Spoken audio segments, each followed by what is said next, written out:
This week on Hazardous Materials, Daredevil gets his D's back, Casey gets his damn Marauders back, and Angel is the only good billionaire. Warning. The following podcast is utter nonsense and may cause agoraphobia, kleptomania, insomnia, and oppositional defiance disorder. We are required by law to provide you with this disclaimer for hazardous materials.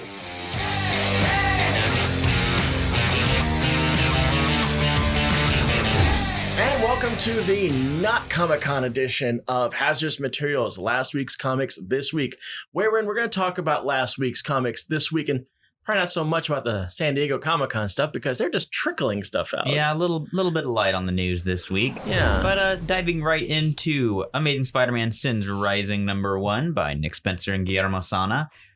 This one, it's kind of explaining how Sin Eater goes from being a very dead villain from the 80s to a very alive threat now. And it goes a bit more into his past and talks about how he was raised by a fire and brimstone preacher grandfather out in the Ozarks. And I had to look this up because I had not heard of it before. But apparently Sin Eaters is a part of like Ozarks area folklore. Yeah. It's like an Appalachian. Yeah, where they got where someone dies and the community leaves out a plate of food for a sin eater to go and gorge himself on so they can go to heaven or something. I heard something along those lines. Which, yeah, and I was like, okay, that kind of works for this character. And then they made it so that the sin eater that inspired him has the green ski mask and purple sweater. So I was like, okay. The traditional comic colors of the 60s and 70s. Yeah, maybe a little over-explainy, but it was fun. And that explains why it was definitely not a mainstream Spider-Man title. Yeah, exactly. And there's actually a really fun bit where they work into, as a flashback, the original pages from his death in Spectacular Spider-Man.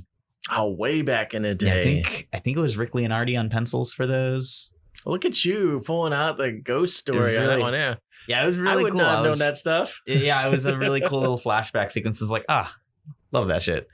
So yeah, it's leading into the Sins Rising story that will be an Amazing Spider-Man. And while I was a little cool on the last big spider story Nick Spencer did that had its own prelude, the Hunt one, I think I got a little too big for its britches. I wasn't really cool on. I didn't like it. Well, I'm excited to see where this one goes because in Amazing Spider-Man 49, or as they'll be redubbed, Amazing Spider-Man 850.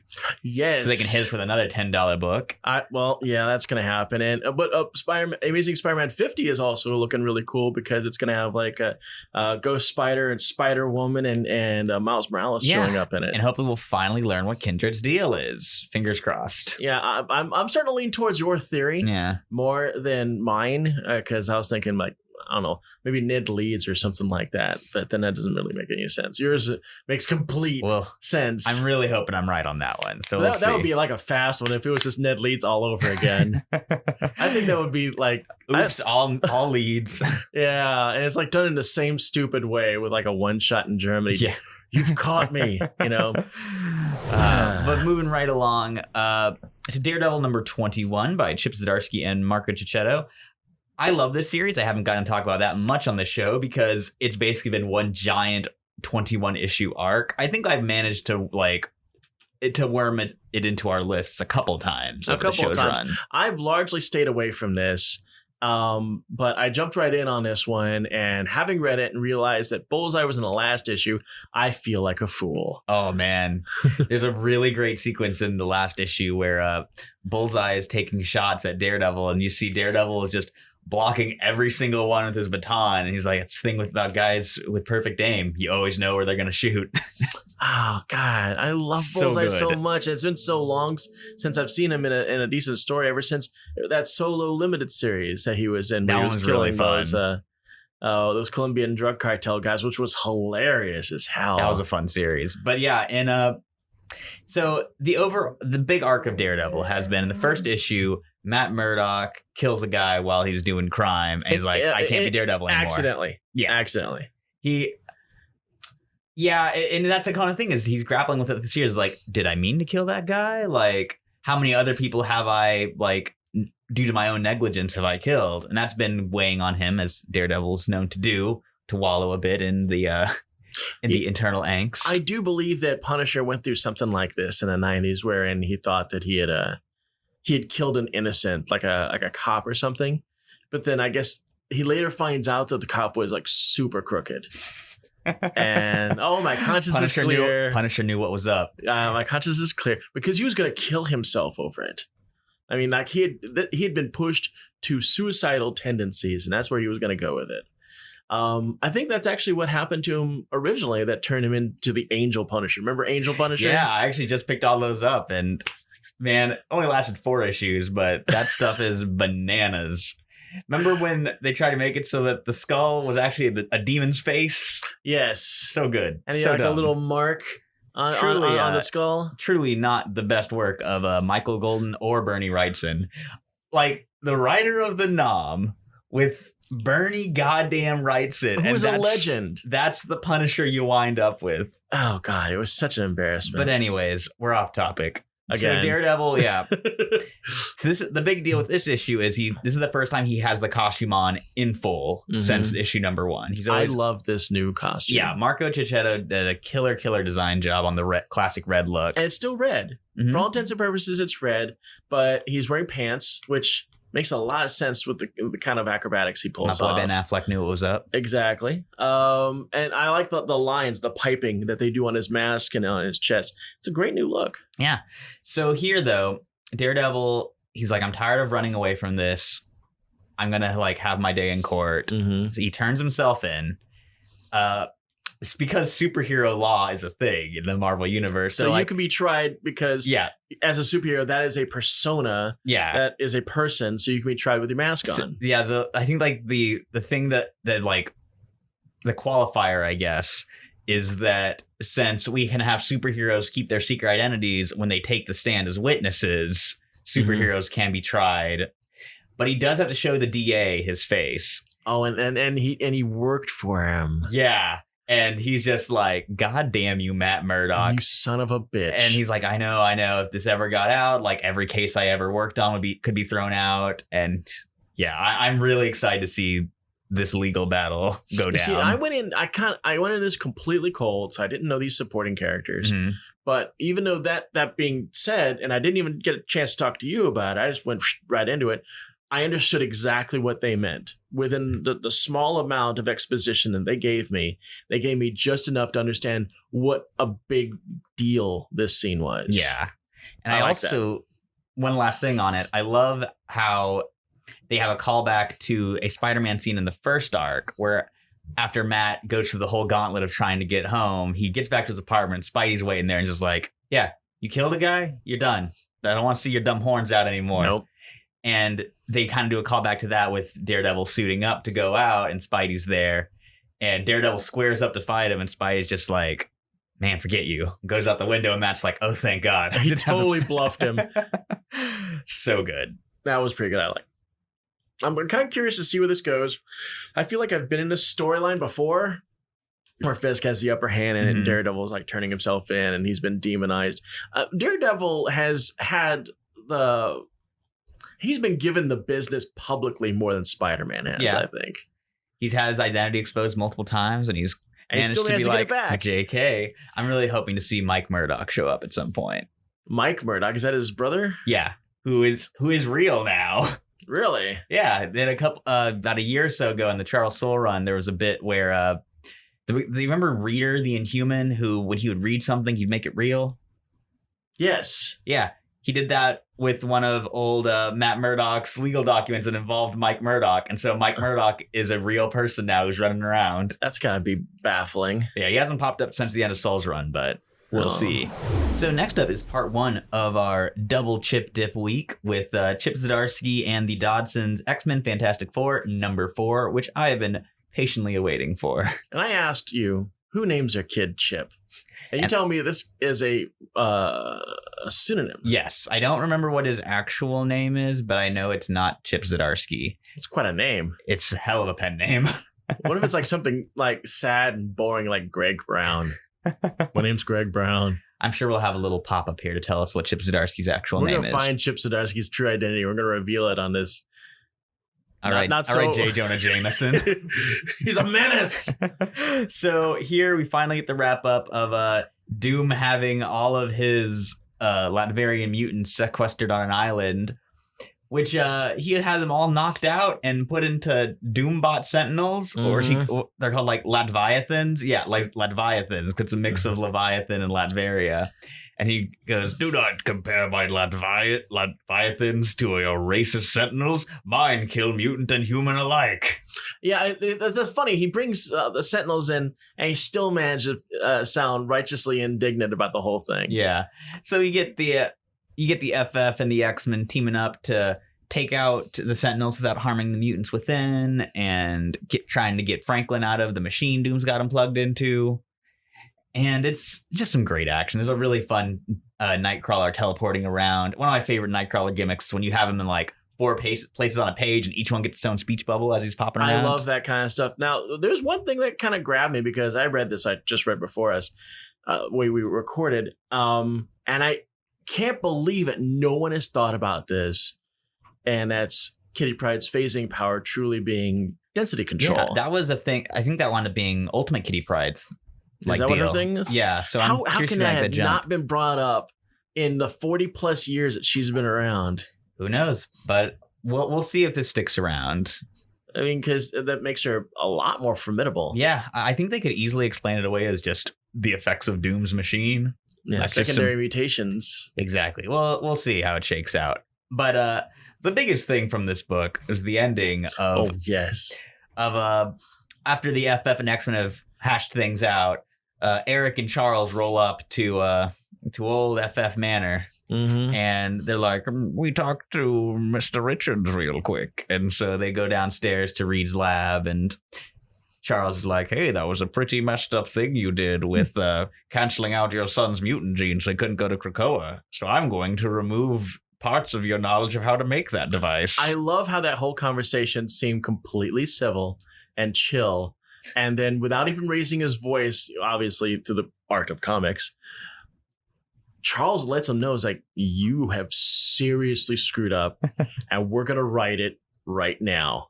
Just everybody gangster till the helmet comes off. And it was great because you see Reed just taking it in, wordless, for 2 straight pages, just absorbing what is going on in his situation. And I adore the way they visualize this, where it's got a 2-page spread of the blueprints for the device Reed used to cancel out Franklin's X gene. And on one side, you have it complete. On the other, it's missing several pieces of the sketch and random words. And then you turn to the last page, and it's blank. Yeah. Oh boy. That was a great way of showing that.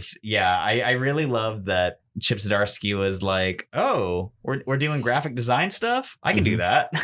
And just like, because this thing is as dangerous as Forge's gun. Yeah. And Forge's gun is so dangerous that they got the one human that knows about it, and they brought him to Krakoa for safekeeping.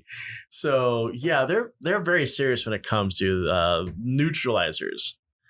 Oh man, that was a great scene. Yeah, I really loved this 4-issue series. It says a lot to be a highlight of the Dawn of X era, but damn it, they did it. Yeah, and Franklin's a Krakoan. Yeah, he's spending time both at Krakoa and at home, which I thought was very nice. Very cool. Yeah, and I was a little worried that he wouldn't, because in Empyre, which we'll be talking about later on in the show, he's rolling with the FF. So I was like, oh man, does this mean he's gonna choose his family? That's what I thought. I thought that maybe he was just gonna stay with his family, and then by doing that, this series has zero impact whatsoever on the greater scheme of things. But the fact that he's doing dual citizenship and what Magneto and Xavier just did to Reed Richards, the smartest man in the world. Oh boy. This book has lasting ramifications in the Marvel Universe. Yep. Next thing we got going on is Wolverine number 3. Snicked, wrapping up this bootleg Krakoan Flowers arc. Yes. So the premise we got going on here is that Charles Xavier can sense all the mutants in all across the world because he's got this great cool cerebro helmet going on, but he can't see anything in Russia. Mm-hmm. So we want to know what's going on with that. And this is part of that scheme. Yes. They've got a drug boat floating around the ocean that's making these cheap copies of the Krakoan flowers that are highly addictive. So yeah, which would completely destroy the economy. Precisely. And of course, and there's a human, an American, I think a CIA agent, Jeff something, who's investigating. I think his name is it Buchanan, or I think it's like their old contact from like way back in the day. Yeah, let's say I didn't recognize him, but he reminds me of Hopper from Stranger Things with this Hawaiian shirt. Well, so. there was either an FBI or a CIA liaison with Charles Xavier that was there since the 60s. And at some point he was the original executioner. Oh, I don't think it's that guy then. Okay. But he's got a daughter with cancer, and Krakoan drugs are the only thing that can help her. So he has a vested interest in this case. Logan's been working with him. But Logan's got to slap a team together to go get on that boat.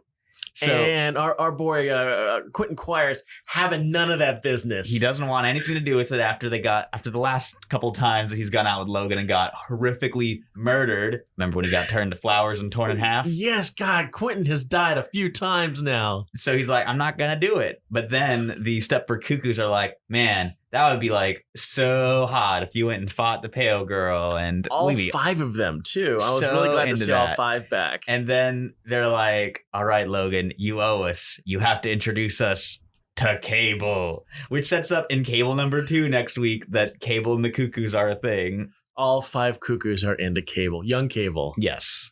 Our sweet boy Cable with his cool new sword.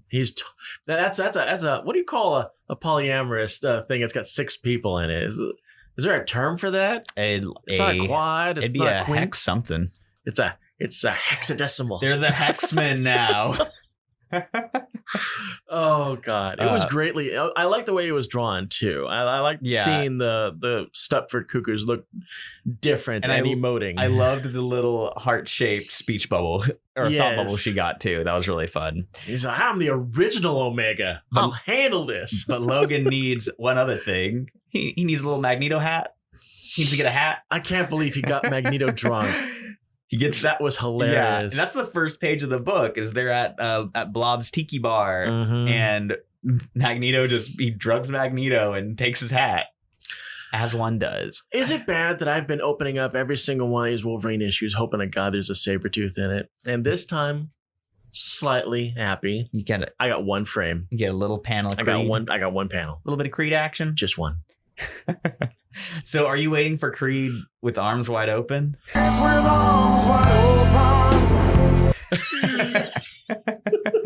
Damn you, Gideon.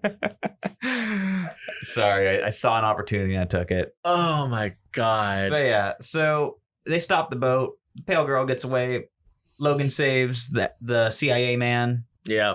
And CIA man points out that Logan is a decent fella. He is. And he needs to come to terms with his past. And Logan leaves him a little Krakoa seed, so he can stop by whenever he wants and presumably continue to be a supporting character in this book. I really wanted him to go out to dinner with them. I thought that would have been cool. It would have been sweet of him. Yeah. But next arc, we got vampires. Yeah, we got vampires because Logan's got a history of killing vampires. He do, and I hope this means that my man Eric Brooks shows up.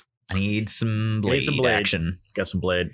He's in Avengers, but damn it, it's just not enough. And he was in Strike Force, which is canceled, so our boy's got to go somewhere. He's available. Yeah, and he was almost an X-Men. Remember that? The Curse of the X-Men? Yeah, I remember Curse of the Mutants. The Curse of the Mutants, and there's like... You've got a Dracula problem. Yeah, and they were like showing all these promotionals that made you think that Blade and Spider-Man were going to join the X-Men. Bastard they promotions. Showed up for a couple issues each. Yeah. Alrighty, and another long-awaited... next issue for X-Men, Hellions number 2 by Zeb Wells and Steven Segovia. And I know when I was reading this, I was like, oh, Casey's going to love this. Oh, yes, he is. This is the star of the show. The Marauders are back. Yes, kind of. Yeah. Yes. That's about as back as the Marauders tend to be. As back as they're going to be, but I like the fact that they're taking them somewhat seriously. Now, a little bit of background. The Marauders are my favorite mutant villain team, period. And it's not because Sabretooth was in it. I just thought they were cool. When they first came out, Sabretooth wasn't even with them. He wasn't with them until like next month in what was it? X-Men 211. when they actually showed Wolverine against Sabretooth for the very first time ever. Before that, he was a Power Man versus Power Man and Iron Fist film. Mhm. So these guys were cool because this was the first time the X-Men got their ass kicked. Just flat out ass kicked. We lost. We got to get to home. And I read a lot of essays about the Mutant Massacre, and they all brought that up because that had never been done before. Team didn't have their butt kicked like this before. So it's like, these guys are cool. So Krakoan shows up. All the mutants are forgiven. No matter how bad you've done, you come the arms wide open, as you say. But the Marauders didn't show up. And of course, Hellion number 2 is all about why they didn't show up. So they are these zombie puppets of Goblin Queen Madeline Pryor. They're having a rough time of it. And there's a really good little text piece in there that they don't specify who it's from, but I assumed it was from Beast, talking about resurrection protocols and the Marauders, because the Marauders have been resurrected multiple times through Sinister's cloning. So the question becomes, what's the truest form of these guys? At what point do you resurrect them at? And because they're clones of clones of clones of clones. Yeah, so they got to figure out their genetic integrity. Yeah, I thought that was a really interesting question. I was like, yeah, that totally makes sense. And I also like the fact that whoever's writing this, and I'm assuming Beast, he goes, I hate to admit it, but I'm really curious to see what these people would actually be like if they weren't so twisted. Yeah, and I also liked the idea of like how much of them is due to like Sinister tinkering with their DNA. Yeah. Right. Well, by and large, they were still mercenaries. Yeah. The Gambit series actually went into some. That explains why I never read it. Yeah, I'm not a Gambit reader either. But when I found out the Marauders' origins were in a Gambit issue, I bought that. Because Gambit was retconned to be a Marauder, right? Yeah. He was like, "Here, Sherry, this is where they all live," and then he was like, he bolted. "Bye." So it shows him going into all these different countries and picking out the different Marauders. Like he picked up like Arclight. She was like a South American rebel. She went to find Riptide. He was like some affluent, rich Grecian man, and it's implied that he basically went all over the world picking up these Marauders and built the team himself. And that's why he did more than lead them in. He gathered the team. Oh. So Gambit's even worse than I thought. Exactly. He knew these people on a professional level. Bastard man. Yeah. So at the point that he was gathering them, those were the originals, and they were maybe they weren't assassins. They were definitely mercenaries. Yeah. And the ones that showed up for the Mutant Massacre, those were the originals. So here, as you say, they the Marauders famously kicked the X-Men's ass. Yes. They wiped the floor with the Hellions. Yes. It's bad. It was bad. My favorite sequence, though, in this issue, and there's a number of things I loved about it. Is it the same sequence that I love as much? It's the one where Havoc is like, "Madeline, what are you doing alive?" And she's like, "I've been alive for years, but no one cared." And then after Prism gets like a chunk blown out of them, she just gets like peppered with glass on her face, and Havoc's like, you're bleeding. And she like reaches up to his face like and seals his mouth shut and goes, "Shh, you'll bleed too." I'm just like, woo. Now that was your highlight. My highlight was page 3, and I told you this as soon as I got to it, and that was Empath screwed with Nanny. Yeah.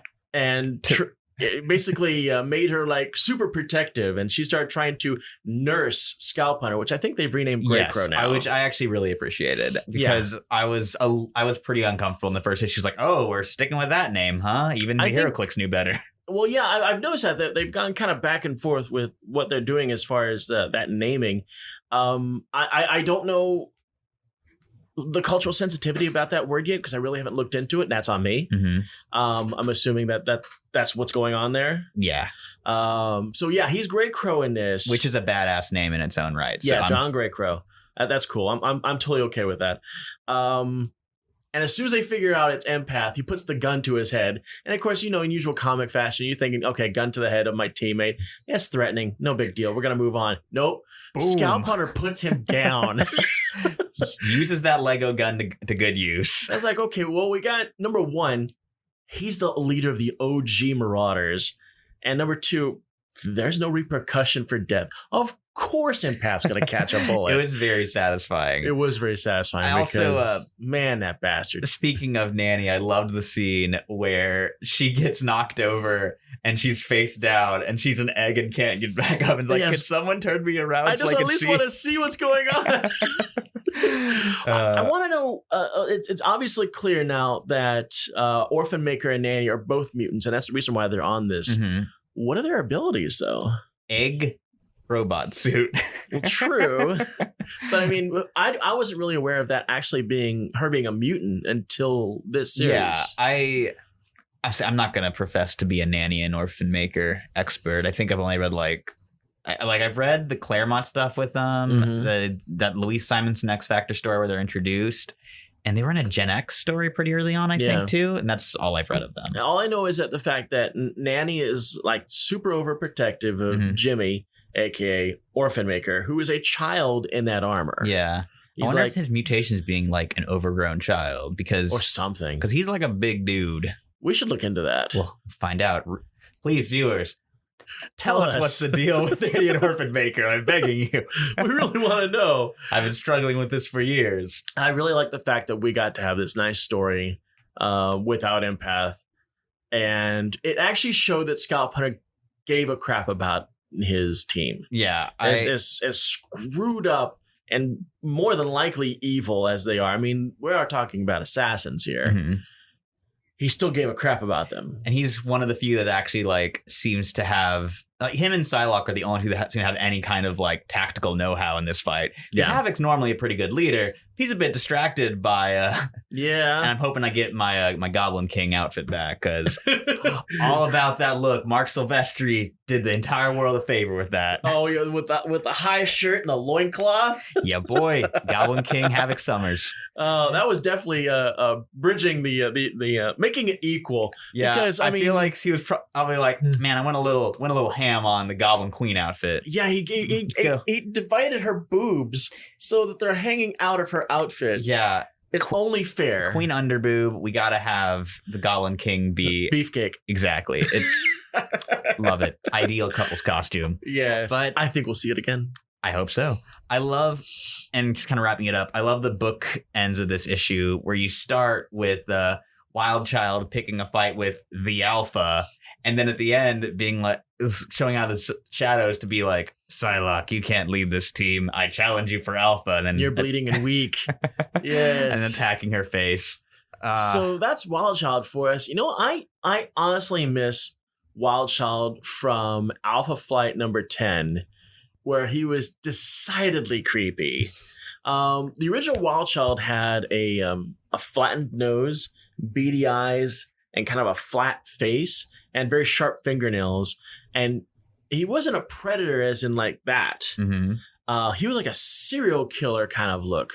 You know, he would basically size you up. And you knew that just getting into a fight with him was going to be painful because his fingernails were sharp. It wasn't like a rip. It was a slice, like a paper cut. It was really unpleasant watching him fight. But now he looks like Skinny Sabretooth. Yeah. Got AOA'd. Yeah. As a matter of fact, I think now I'm talking about it, this look I'm talking about was actually done by John Byrne, and we'll go ahead and do a little image up here of this is what he looks like, and, well, this is what he looks like in the book now. So, yeah, Hellions 2. Definitely get on board this one. It is a delightful series, especially if you like a good villain book. We're only in the second issue, and it's easily becoming one of my favorite books. Makes sense. So, rounding things out, we've got 2 Empyre issues, and man, I'm loving Empyre. It's good stuff. Empire's quality stuff. So, we're leading in with the main book, Empyre number 2, by Al Ewing, Dan Slott, and Valerio Schiti. And we start with Boy Toy Quoy. He's got the Avengers caught in a tree, and he's explaining his dark villainous backstory. Because that's what you do. Yeah. He's like, you abandoned me in the 70s after Celestial Madonna stuff, and then you stopped by in the 90s. Uncle Thor used to visit me, but then they stopped. And he's like, I've been plotting my tree takeover of the universe for years. And the Avengers are like, damn, we really should have seen this coming. We really should have kept in contact. You know, it really comes down to it. I've seen the Avengers do their fair share of neglect. Yeah. between Avengers 200 and this, they really have made their own bed on more than one time. Yeah, Cap, Tony, and Thor are definitely, well, that's that. Yeah. That won't come back to bite us in the ass. So while the Avengers are busy being turned into plant food, the FF are teaming up with Hulkling to dunk on some trees, while Carol Danvers and She-Hulk are on the moon fighting off tree people. And Hulkling has got a good old-fashioned magic sword. Yeah, the space sword. I It's love so that dope. name. There's a great, huge panel of him just slicing a ton of trees. Yeah, and he cuts right through the thing. It looks like he bisects him, but it's like it's a magic sword. I've got a great magic sword. It recognizes foe and friend. I'm Yeah. like, that's a perfect Great Deus stuff. Ex Machina for this entire story. So yeah, a lot of monologuing from Coy about what he's doing and why he's doing. Thankfully, a lot of flashbacks to Incoming, because it's been a long ass time since Incoming. That was the December 31st comic from Marvel. Yeah, I'd already checked out. Yeah, it's been a hot minute. You're really gonna have to remind me. So meanwhile, the Kree are like, "Yo, Carol Danvers, you're a Kree. You want to be an accuser?" And she's like, "I get a dope hammer. Let's do it." Yeah, no kidding. And She got a little costume upgrade with that one. yeah, she got that green and blue, which had this come out when Captain Marvel did, I would have rolled my eyes and said, synergy. But now it's like, dope. I'm into it. I'm into it too. It seems like that her power seems to resonate with the hammer really well. Yeah. And that's the reason why it's like, hey, you want to try this out? And it's like, yeah. That's it. It does what any good event comic should do, makes you want to read the tie-ins, because it's like, I want to read Kelly Thompson write Carol Danvers with a big hammer. Yeah, hell yeah. Just bonking on some trees. I want to go back to reading Captain Marvel. I've actually checked out ever since Dark Marvel. Yeah, well, I mean, there was only like one issue after that. So well, then I guess my checkout's been very brief. yeah, that is the one of the good things about all the books getting delayed is Yeah, no kidding. you didn't miss a whole lot. You can easily validate why you haven't read them in a Yeah, while. it's like a one. I think the only thing you missed was a one issue Wolverine team up. Oh yeah. And then the next issue is going to be Accuser Carol. So we'll see how that goes. Okay, now I can see why I probably skipped over it. And we get once again another little. Oh my god! I just totally blanked. It's okay. I totally blanked. I know there was a twist at the end, but I can't remember what it was. Well, we'll have to edit this out. I'm sorry, Rob. Well, the whole thing is, we need somebody that's absorbing energy because we're gonna pull this stunt with the space sword. Yes, I remember now. Yes, they flipped the script on you again. I'm that guy or girl. Claire's like, nah. Hulkling's gonna have to make the decision to kill planet Earth if these trees get out of control. Yeah, and Hulkling's like, dag, yo, it's my home. So what happens is we got the space sword that can differentiate between friend and foe, and we've already seen it kill planet life with a vengeance. So they stick Carol with this thing, and she absorbs it until, how'd she put it? All I am is pain. And then boom, just kind of envelops the moon with this thing, and it kills all of the Kotati. Yes, we've actually got a new pronunciation. I told you screwed it up last week. It's Kotati, and it just annihilates them. So we've got our weapon. Yeah. We've got hope. And now we gotta go to Earth, because in Empyre X-Men #1 by Jonathan Hickman, Teeny Howard, and Matteo Buffoni, we see the Kotati are doing some full-scale invasions, and I really like the way they're written as basically like as humans tend to be written on an invading species. And they're like, yeah, they've attributed, like, these Wakandans seem to know what they've got with that, whatever their name for vibranium is. And they've all not sorts fools. Yeah, it's like they've got all sorts of spiritual attachments to it. And one of them goes, meat's still meat. Don't let them fool you.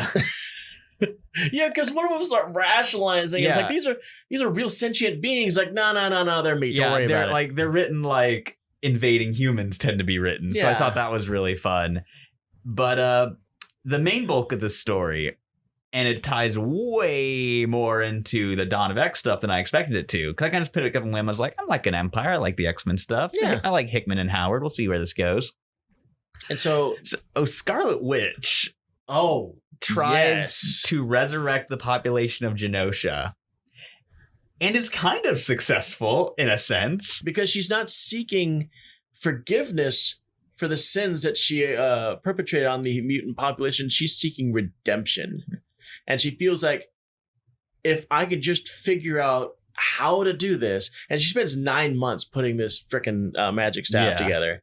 She basically trying to resurrect the entire island of Genosha. And she's kind of successful. She makes a mutant zombie army that still have their powers. And then it's boom, Plants versus Zombies. I lost my mind at that reveal in the book. I was just like, I feel like I just got because it's the last page of the issue, and I was just like, oh my god, it was in front of me the whole time. The best part is when they captured that one guy's like, we captured one of the humans, and they showcase it. This is the first time you see that they're zombies. Mm-hmm. And it's like, well, what's wrong with him? Why can't he speak? And he goes, oh no, his jaw fell off. And so they put his jaw back on. And he goes, oh yeah, I'm a Genoshan and all this other stuff. And like, oh yeah, there's like tons of us here. And by the way, my name's Explodey. And then just boom. So meanwhile, we're finally getting a glimpse of what X-Core is, which was going to be like a more business size, because we've heard mentions of it with our boy Sunspot handling it, but good old Warren Worthington III, because he's still got fat stacks. Yeah, as the money man. Yep. He's like, he's like, this is what I was raised to do. I know all dollar bill, wheeling y'all. and dealing. And so he also brings fellow wealthy person Monet with him, Sabretooth's ex-girlfriend, and they're going. Who I keep forgetting is now has a pennant, does the penance thing too. Yeah, she's got transformations just like Dark Angel does. Yeah, that's her primary power is doing penance stuff. So she's got more in common with Worthington than we thought. Yeah, but anyway, so they're going to do the money stuff, and Charles is like, "Hey, there's some stuff going on Genosha. You should go check that out." And he's like, "Okay, who's my team?" And he's like, "You get one person. Choose wisely." And so then the smash cut to Jamie Madrox at your service, which I was delighted. I love my boy Multiple Man. Oh, I love the fact that Madrox was used as a punchline. Yes. For this. And there's a bit where they're like, there's all these weird vines have grown on the Krakoa portal, because that's why they have to go to Genosha, is because suddenly the portal's not working and Black Tom can't figure it out, which Groundskeeper Willie. That killed me. Oh my god, that was so funny. There's a bit where Magic calls Black Tom Groundskeeper Willie, and perfect. Oh, that she mimics his thick Irish accent. So they go out there and like, hey, there's weird alien plants growing on this, and so Jamie splits off into a bunch of dupes so they can untangle it without killing the plant, and then the zombies show up. Yes. And they're like, oh shit, if we open the portal, zombies they're all mutants. They can just bum rush Krakoa. Yeah. But who should appear to save the day but Horde Culture? Those 4 botanical grannies here to kick some mutant ass. Oh, just when you thought you were never going to see their plant-loving asses again. I loved the last golden girls of plant domination. The last line of it be, you know what makes plants grow? A whole lot of bullshit. What a stellar final line. And then we get that smash giant text page of alien plants versus mutant zombies versus old ladies. I still say that when Jamie showed up, they should have given him a full page spread of him just doing this. Yeah, it would have been great. And so there's been some reports that the X line is going to get trimmed down for more of the spinoffs, which I'm kind of thankful for, because it was getting a little out of hand. Like, we would have been up to like 10 or something crazy. Yeah, I mean, there's some upcoming titles I could do without, but we lost Fallen Angels. Yeah, for good reason. No real loss. No real loss. And you know what? It disappeared and no one said a word about it. That's how unliked that title was. But now we got Psylocke and Hellions and Havoc. Oh, wait, I'm trying to think who else. X-23's popping up in the X-Men book from time to time. Man, Hellions better not go anywhere, man. That is turning into that is like my number 2 book. And we're getting very excited for Lee Williams and David Beldion's X Factor next week. Oh my god, I've been waiting for this so damn long. It's gonna be real good. I'm so excited about X Factor. You have no clue. But I'm really hoping that X Corp doesn't get the axe, because if the book is going to be anything like this was, I'm all about it. Like Angel, Monet, Jamie Madrox, give me that series. I bet you this is like a backdoor pilot. To I that. hope so, because I really love Warren Worthington III when he's not doing. This might be controversial. When he's not doing Archangel stuff, I just like when he's a simple, sweet bird boy who's very pretty. Who everybody likes. Do you remember when he got he got kidnapped by Calypso because he was the prettiest mutant in the world? Yes. I love it. Love my sweet boy. Oh, I remember everything about that issue. I remember that she was trying to clip his pin feathers so he wouldn't fly away. My sweet flying himbo. Yes. Warren Worthington. You know what I want? The only good billionaire, Warren Worthington III. This is quite true. Now, this is something I was talking about earlier. There was a crossover Empyre Avengers. It was really nothing to write home about. Mm-hmm. But when I opened up the first 2 pages and I saw I had 2 full pages of freaking Dr. Nemesis, I'm like, oh, this is gold. Oh, we're going to talk about this. And just as quickly as he appears, he disappears. I must grow. Krakoa needs me. Yeah. And he was like, he had this weird flying apparatus. These 2 long pipes that went from his belt all the way down here and little jets coming out of him. Oh, that's so cute. I love that. So I want a Dr. Nemesis. I want that one X Club book back. X Club rocked. I want Dr. Nemesis because he's house of the mutant community. Mine was always, he's Krieger, but a mutant from Archer. Oh, God, yes. I want Dr. Nemesis. I want all of his crazy, sarcastic nonsense. And I want it now. I know Hickman can write him. Let's say, have you ever read Hickman's Manhattan Projects? No. Because it's basically taking Albert Einstein and other mid-century scientists and just making them all Dr. Nemesis and so basically all the wild science they got into. He's written Dr. Nemesis before. Yes, he has essentially written Dr. Nemesis. I want an X Club. Well, bring it. Come on. Give us more. We have said it now. We want more X tie-ins. We want more X tie-ins, even though we don't. God help my wallet. We want more X tie-ins. I want fat stacks of X. So that's going to pretty much wrap up our show for today. We had an all Marvel special. It was an all Marvel special because DC crapped the bed and gave us garbage this week. Just nothing I was really interested in. I'm not going to disparage the books that came out that I don't read. I will. How can I disparage them when I haven't read it? I looked at the one that was gonna even catch my attention, Flash. I'm like, yeah, I've not been a fan of Williamson's Flash, but I'm very excited for Kevin Shinnick's run that's upcoming. And that's what it did. When it showed up, I was like, oh, hey, is this the Shinnick book? And I went and I looked at the cover and it was Williams. Like, not today. Not today. But anyways, as always, like and subscribe, hit that little bell and get our notifications all up on your browser. Check out our Patreon. Give us that money, honey, and check our social media links down below, and have a great week.